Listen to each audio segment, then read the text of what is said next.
안녕하십니까. 건강 365 아나운서 이영호입니다. 월경통으로 고생하는 여성들은 특히 아랫배 통증으로 힘들어합니다. 그런데 통증이 지속되는 경우도 있는데요. 단순한 월경통이 아니라 만성 골반통의 위험 신호일 수도 있습니다.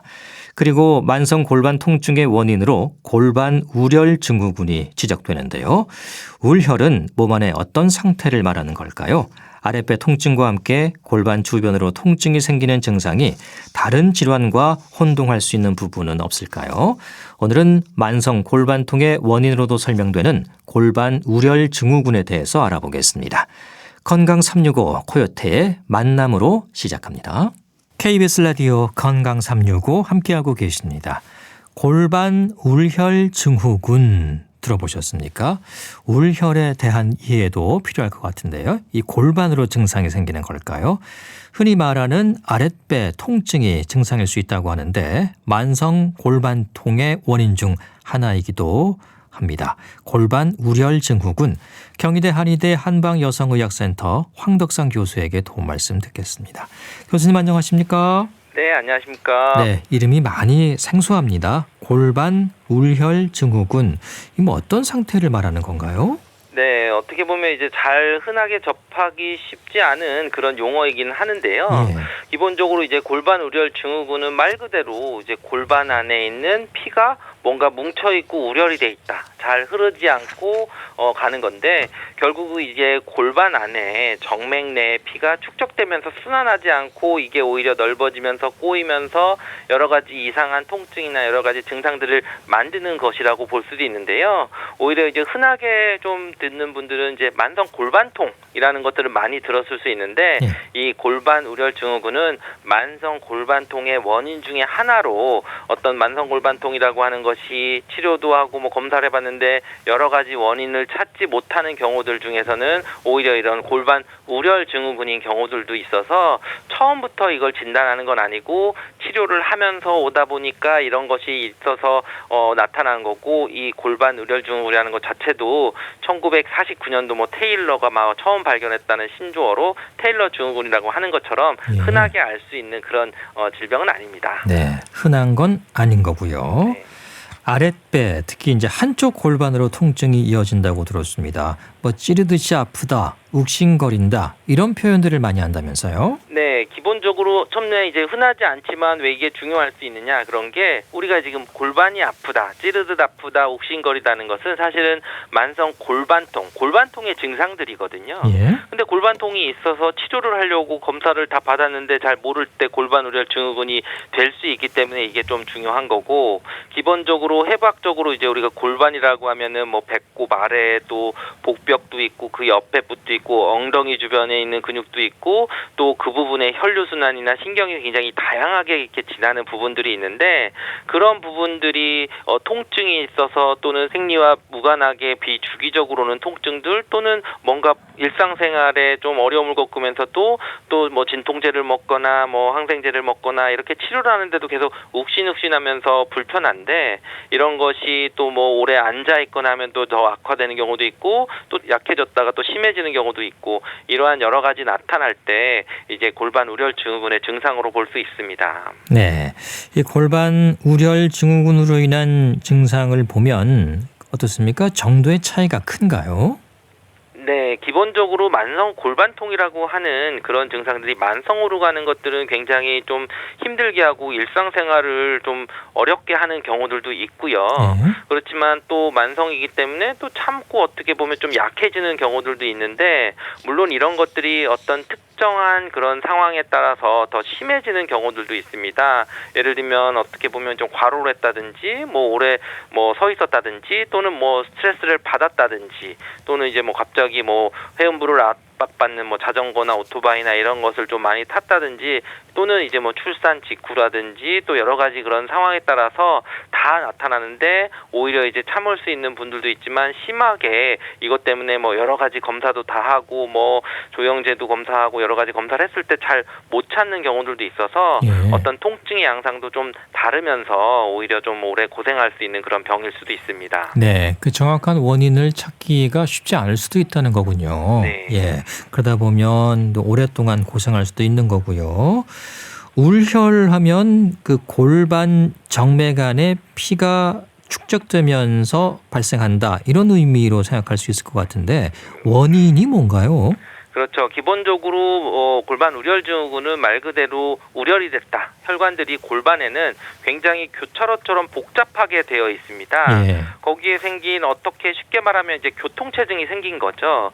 결국 우리 몸에서는 이제 정맥과 동맥이 있어서 동맥에서 피를 보내고 정맥에서 이제 또 어떻게 보면 좀 압이 줄어들면서 가는 혈액들이 또 돌아가는 혈들이 있는데 이런 것들이 어떤 이유에 인해서 막혀서 제대로 흐르지 못하면은 그 정맥이라고 하는 것은 오히려 더 부풀어 오르고 더 팽창되면서 그것 때문에 여러 가지가 문제가 생기죠. 결국 이런 것은 우리 몸에서 하지정맥류와 비슷한 원리라고 볼 수도 있는데요. 하지정맥류라고 하는 게 이제 그 정맥의 다리 쪽으로 몰리거나 중력에 의해서 그런 혈관들이 약해졌을 때 뭔가 심장 쪽으로 보내주지 못하고 계속 쌓이면서 어떤 약간 혈액순환이 고장이 나는 그런 상태 또는 그 정맥 속에 있는 판막이 또 제대로 작동하지 못해서 피를 혈관 덩어리가 자꾸 생기는 이런 부분들이 이제 뭐 정맥류라고도 볼 수 있는데 이런 것이 이제 골반 간의 복잡한 그런 혈액 구조에서 생기는 것이 골반 우렬 증후군이 되는 것이고요.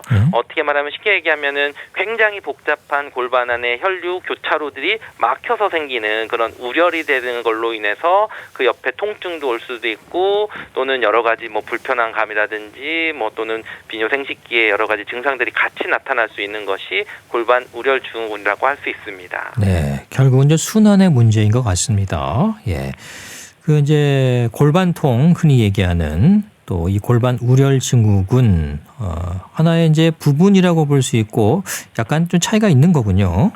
네, 기본적으로 골반통이라고 하는 것은 우리가 골반이 아픈데 검사를 하면은 산부인과에서 가서 검사를 해서 또 괜찮으면은 이 소화기 쪽으로 가가지고 또 이제 장이나 이런 부분을 또 검사를 해보게 되고 또 그래도 없으면 또 척추를 또 보면서 여러 가지 되는 것처럼 골반이 굉장히 단순하게 한쪽이 딱 부분이 이렇게 찝을 수 있는 게 아니라 골반 주변이 많이 아프다는 그런 것 때문에 생기는 것이 이제 골반통일 수가 있고요.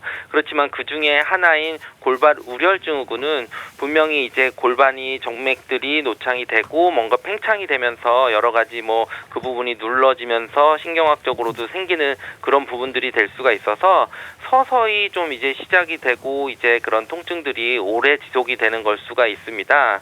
그랬을 때 이제 다른 검사를 다 하고 어떤 그런 초음파나 이런 거 쪽으로 봐서 오히려 이제 골반에 이제 혈류 순환이 좀 이상하거나 했을 때 골반 우렬 증후군으로 진단하거나 여러 가지 검사를 통해서 확인할 수 있습니다. 네, 이제 골반통이 있다고 하면 처음부터 이 골반 우렬 증후군을 보는 건 아닌 거군요. 그렇죠. 예. 네. 다른 원인이 더 클 수 있으니까요. 네.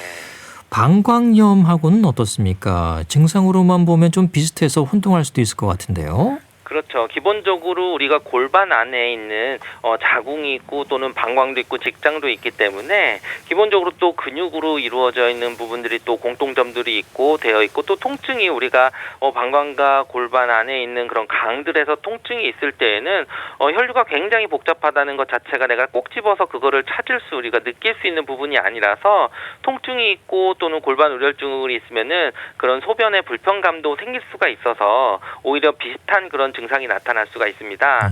그렇지만 이제 말 그대로 골반 우렬 증후군은 골반 내 정맥 내에 피가 축적되는 거기 때문에 뭐 한쪽으로만 좀 아프다든지 또는 이제 아랫배가 아프면서 좀 그 옆구리 뭐 허리 이런 혈류를 가는 그 막혔을 때 부분까지도 좀 통증이 올 수 있는 반면에 방광염 자체는 말 그대로 방광 안에 염증이 생긴 거기 때문에 방광 자극 증상이라고 하는 통증들이 생깁니다. 그래서 이제 꼭 방광이 있는 그 위치 부분 정도만 아플 수가 있고요. 또 이제 방광염에는 또 소변을 자주 보거나 또는 이제 그 소변을 볼 때 배뇨 시 통증을 느끼거나 또는 이제 잔뇨감이라고 해서 소변을 보고 났는데도 시원하지 않고 이런 경우가 될 때에는 오히려 방광염이 있을 수 있는데 특히 이제 뭐 간질성 방광염 같은 경우는 소변이 찰 때 심한 통증은 있지만 또 배변하고 나면 이게 배뇨하고 나면 오히려 소변을 보고 나면 통증이 이제 경감되는 양상들이 있어서 이럴 때는 방광염이다 이렇게 해서 좀 구별이 되는 경우도 경우도 있는데 물론 이제 좀 애매할 때에는 당연히 이제 소변 검사를 통해서 방광에 염증이 있는지 없는지를 확인하고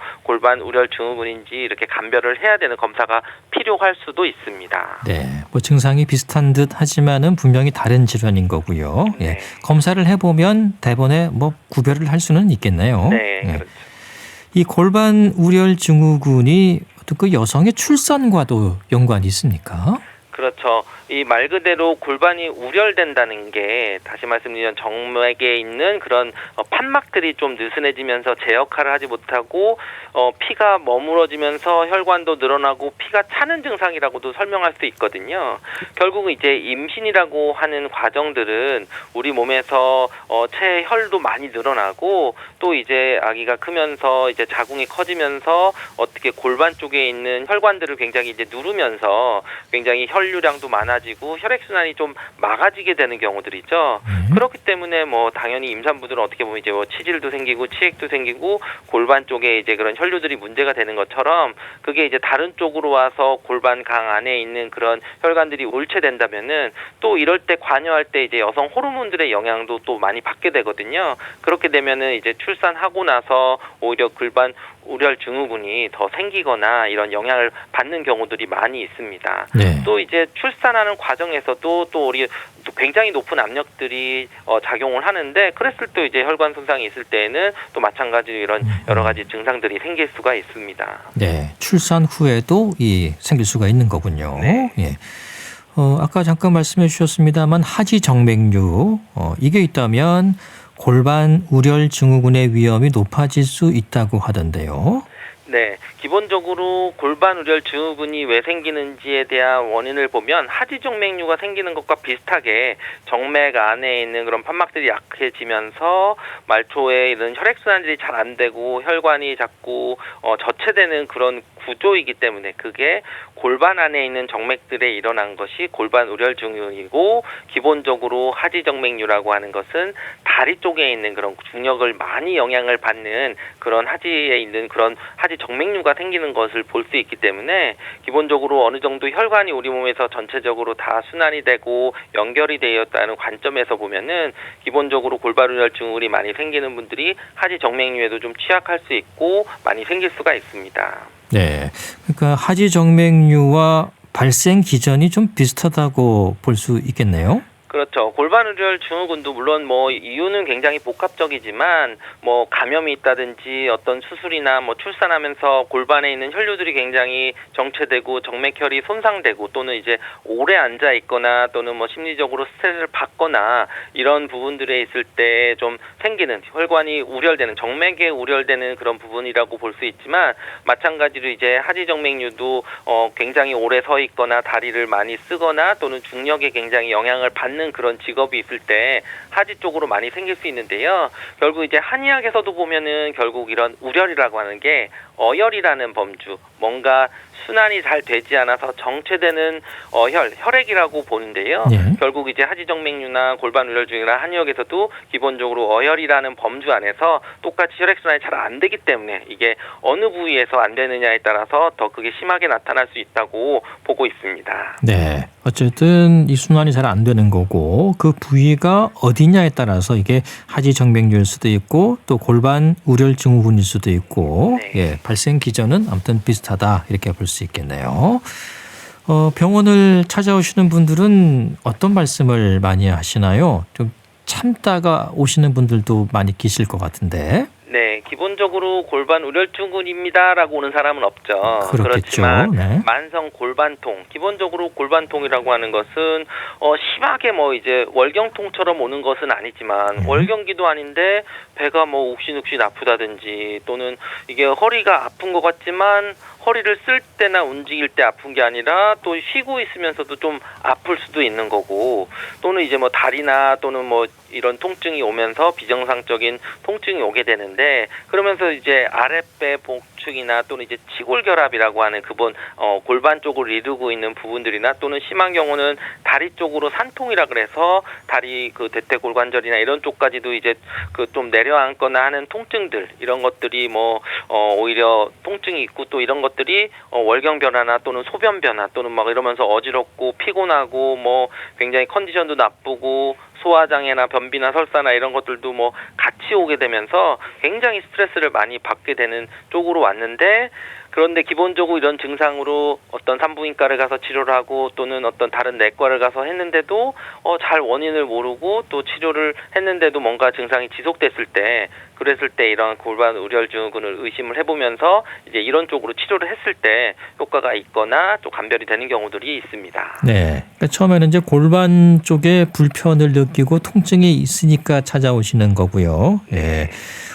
자신이 이제 골반 우려혈 증후군이라고 뭐 단정 지어서 오는 경우도 별로 없을 것 같고, 네. 진단을 내릴 때도 좀 쉽지는 않을 것 같습니다. 다른 질환부터 먼저 살펴봐야 될 것 같은데요. 그렇죠. 네. 그래서 골반 우려혈 증후군만 딱 진단하는 게 아니라 말 그대로 증후군이라고 하는 것들은 어떤 증상들이 여러 가지가 나타났는데 이 증상들을 나타날 수 있는 직접적인 원인 질환들을 이제 배제하는 거죠. 네. 이런 것은 뭐 방광염은 이 뭐 검사를 했는데 방광 검사를 했는데 소변 검사를 했는데 이상이 없으니까 또 배제를 하고, 또 뭐 허리가 아픈데 허리는 또 검사를 했는데 또 이상이 없고, 장도 또 검사를 했는데 이상이 없고, 이렇게 쭉 배제를 하면서 나갔는데도 원인이 없이 통증이 지속이 될 때 골반 우려혈 증후군이 있을 수 있다, 이렇게 되는 거고, 물론 요즘에는 이제 뭐 초음파나 도플러나 뭐 이렇게 해서 또 좀 더 정확하게 진단하는 방법도 있습니다. 예.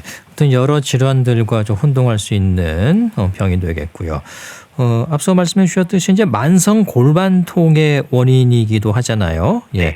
그럼 이 만성 골반통은 또 어떤 건지 설명을 해 주시면 좋을 것 같아요. 네, 기본적으로 골반통이 있는데 이 골반통이 또 이제 하복부 통증, 골반 쪽에 있으면서 하는 것들이 6개월 이상 지속이 되면서, 그리고 어떤 행동 심리적인 그런 변화에 따라서 통증도 오게 되고 다른 원인들이 좀 못 찾는 그런 경우들은 만성 골반통으로 치료를 하게 됩니다. 예. 그랬을 때 이제 임상적인 특징으로 보면은 뭐 아랫배 통증도 있고, 또는 이제 뭐 자궁이나 난소 부위가 통증이 있을 수도 있고, 또는 월경이나 성교통 또는 뭐 비정상적인 출혈이라든지, 또 그러면서 굉장히 또 만성적으로 되기 때문에 피로감 또는 복부 설사나 변비가 또 왔다 갔다 한다든지, 소변을 볼 때 통증이 좀 나타나는 것들이 대표적인 만성 골반 통증의 그런 증상이라고도 볼 수 있습니다. 네. 6개월 이상 지속되는 걸 일컫는 거군요. 네. 예.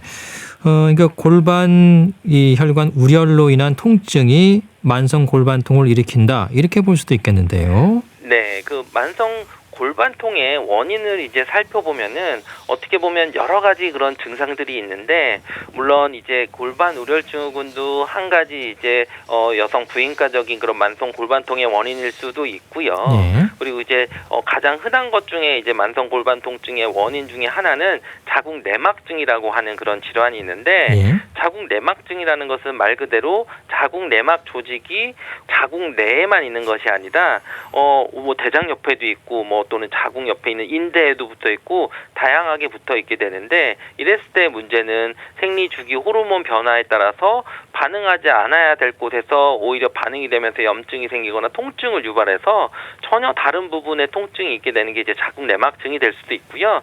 또는 이제 이전에 수술을 받았거나 뭐 또는 염증이 있었는데 그냥 뭐 나으면서 지나가고, 또는 어떤 다른 문제가 있었을 때 그 자궁 골반 안에 있는 여러 가지 복잡한 근육이나 인대들이 유착되는 경우들도 있거든요. 그래서 그런 유착이 있을 때도 뭔가 꼭 집을 수는 없지만 계속 불편한, 그렇다고 또 검사를 해도 잘 안 나오는 그런 경우들의 만성 골반통이 있을 수도 있고, 또 말씀드린 골반 우려혈 증후군도 많이 있을 수도 있고, 또는 이제 골반의 염증이라든지 또는 뭐 자궁 근종, 자궁 성근증, 이런 여러 가지 그런 그 여성적인 부분들에 의해서 만성 골반통이 생길 수가 있습니다. 예. 자, 그럼 한의학에서는 이런 골반 우려혈 증후군 어떻게 진단하고 어떤 치료를 하게 되나요?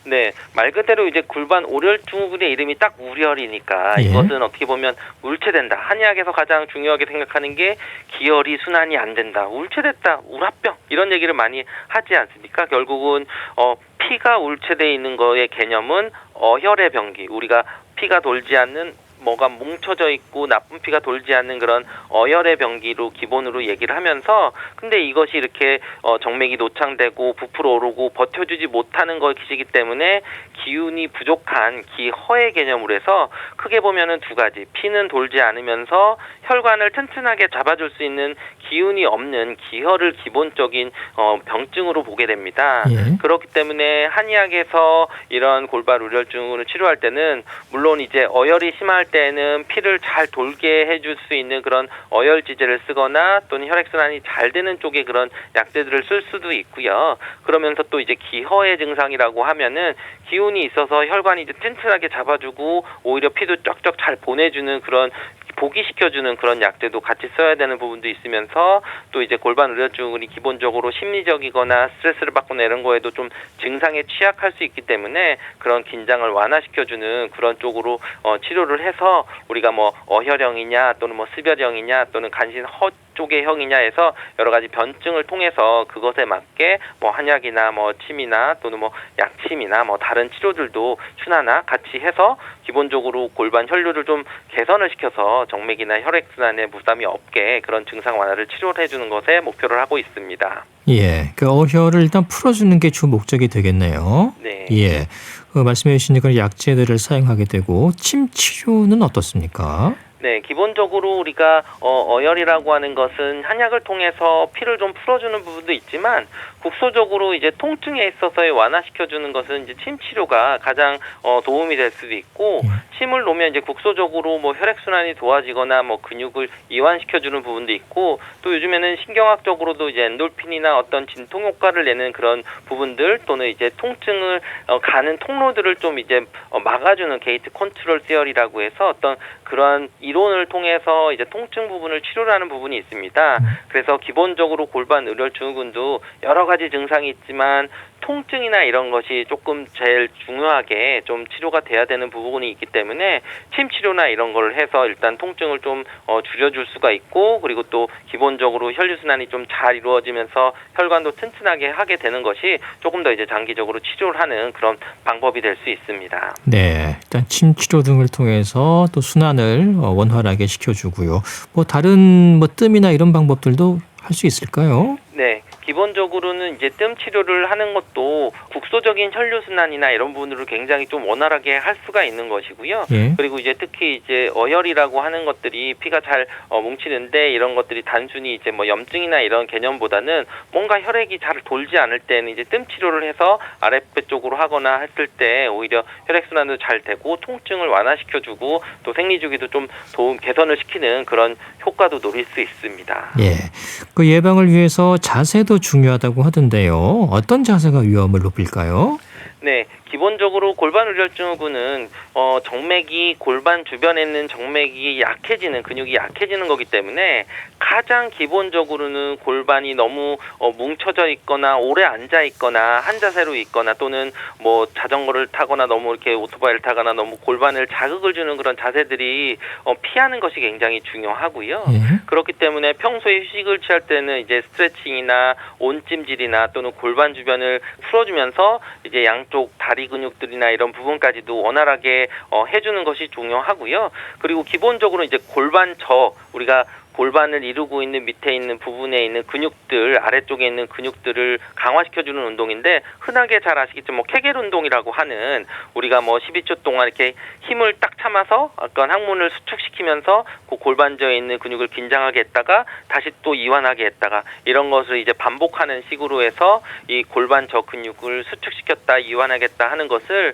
항상은 아니지만 뭐 저녁에 자기 전이라든지 아침에 일어나서 이런 부분들을 좀 완화하는 것이 오히려 이러한 질환들이 오는 골반저에 있는 그런 혈액순환을 좀 원활하게 하고 근육들도 좀 튼튼하게 할 수 있는 방법이 될 수 있고요. 주로 이제 뭐 과음이나 흡연이나 뭐 과로나 뭐 이런 스트레스나 이런 습관들이 오히려 좀 나빠질 수도 있다고 하기 때문에 그런 부분도 같이 주의하시는 것이 중요합니다. 예, 오늘 골반 우렬 증후군에 대한 도움 말씀 들었습니다. 감사합니다. 감사합니다. 경희대 한의대 한방여성의학센터 황덕상 교수였습니다. KBS 라디오 건강 365 함께하고 계십니다. 런던 보이즈의 런던 나이츠 듣고 계속 이어갑니다.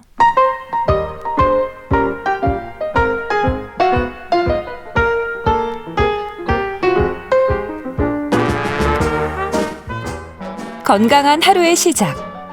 KBS 라디오 건강 365.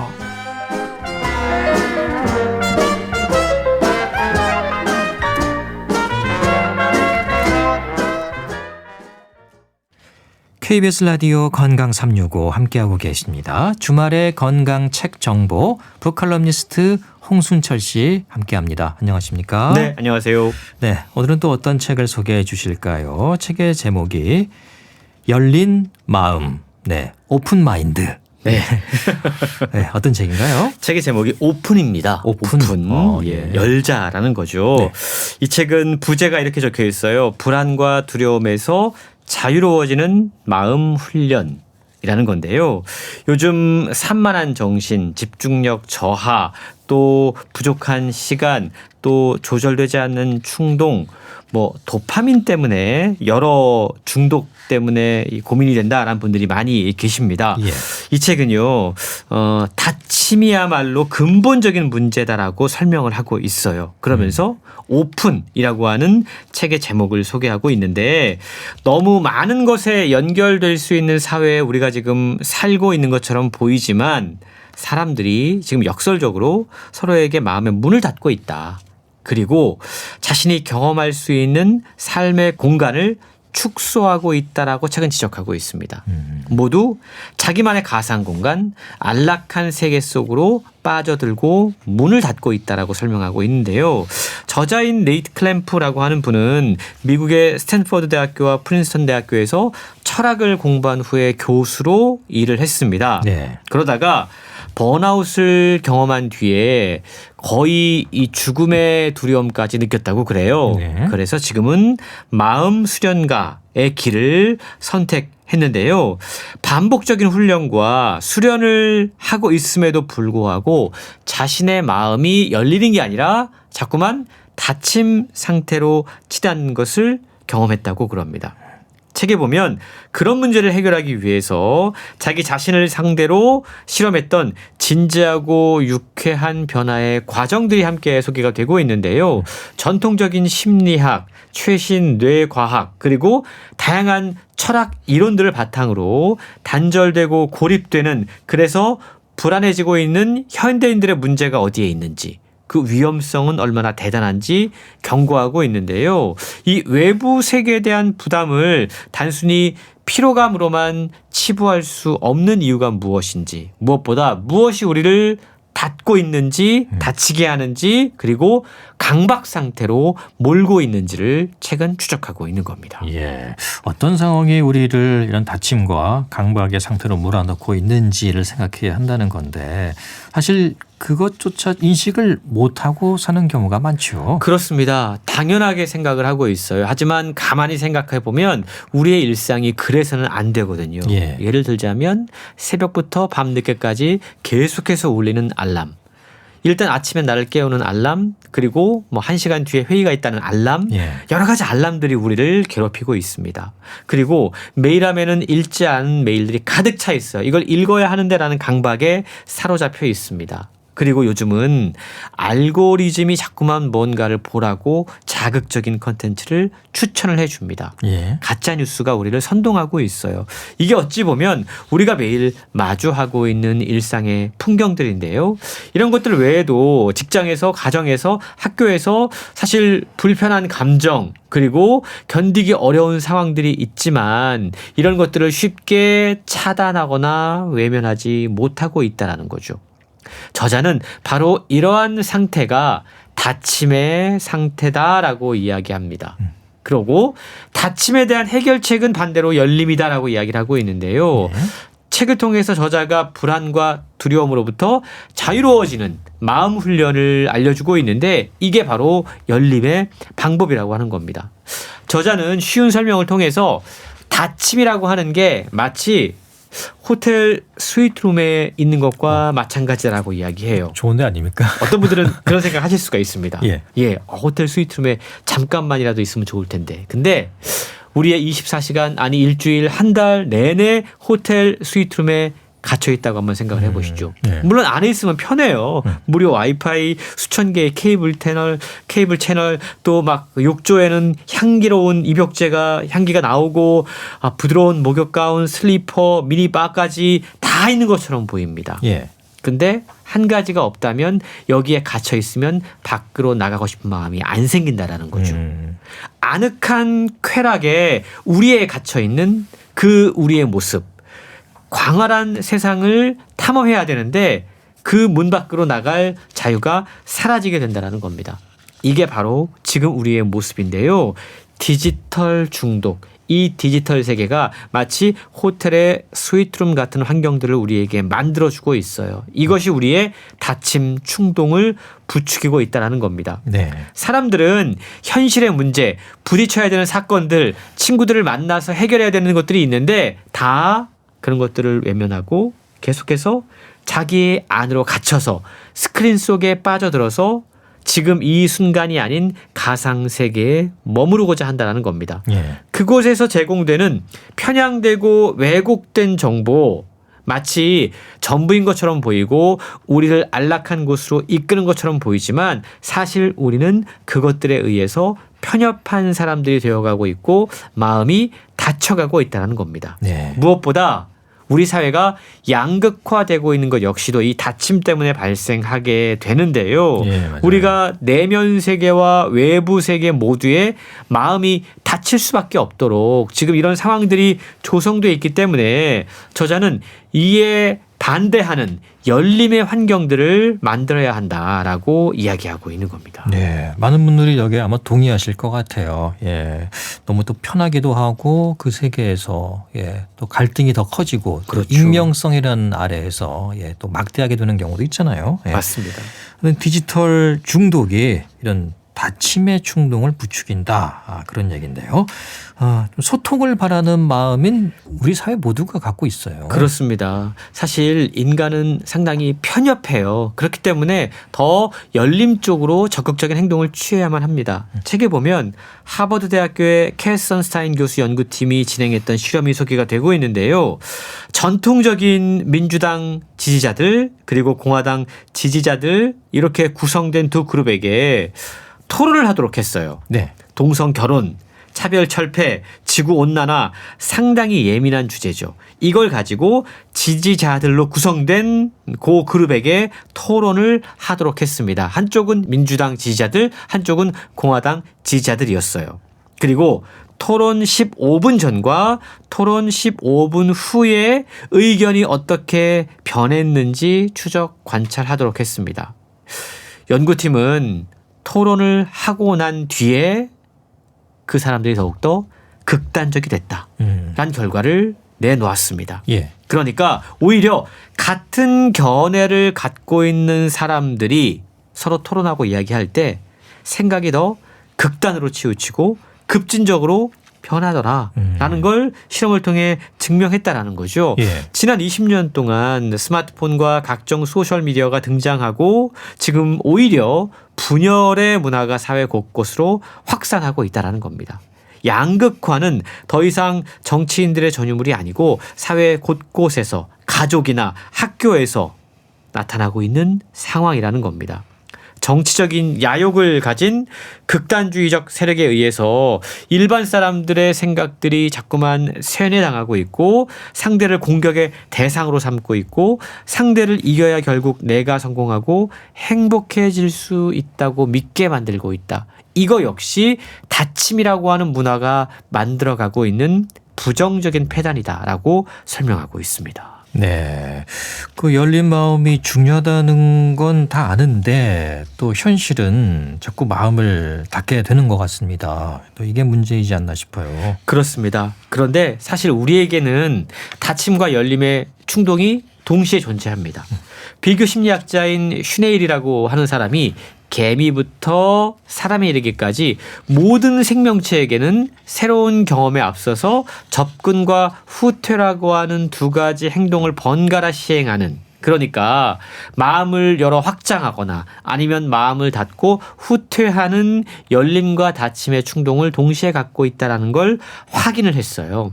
이게 심리학에서는 경험에 대한 개방성 또는 폐쇄성이라고 부른다고 그럽니다. 그러니까 우리에게는 호기심과 상상력이 있어서 무언가를 배우고자 하는 그런 충동이 있으면서 동시에 무언가 자기의 속을 밖으로 내보이지 않고 갇히고자 하는 그런 충동 또한 있다라는 거죠. 예. 그러니까 이 균형축 가운데 우리가 어디로 쏠리느냐가 상당히 중요하다는 건데요. 자꾸만 마음이 닫히려고 할 때 우리는 열림 충동을 열어서 닫히는 쪽으로 가지 않도록 해야 된다는 겁니다. 책은 그렇다면 왜 우리가 자꾸만 닫힘 충동으로 갈 수밖에 없는가에 대한 이야기하고 있는데요. 그 이유를 두 가지로 분석하고 있어요. 첫째는 현대인들이 너무 바쁘게 돌아가는 세상을 살아갈 때 겪게 되는 좌절과 분노, 지루함과 불안 이런 부정적인 감정을 회피하기 위해서 점차 마음의 문을 닫게 된다라는 거고요. 예.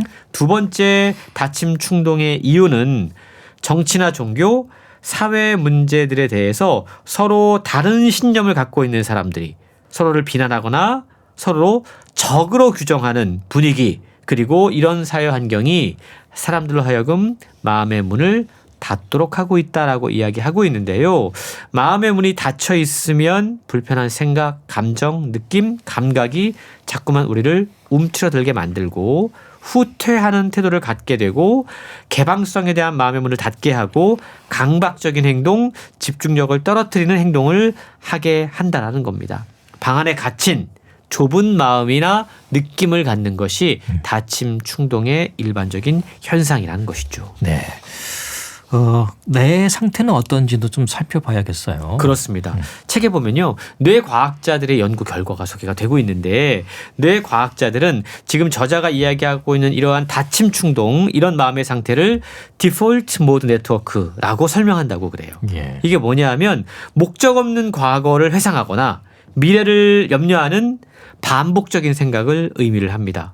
이게 디폴트 모드 네트워크라고 하는 거고요.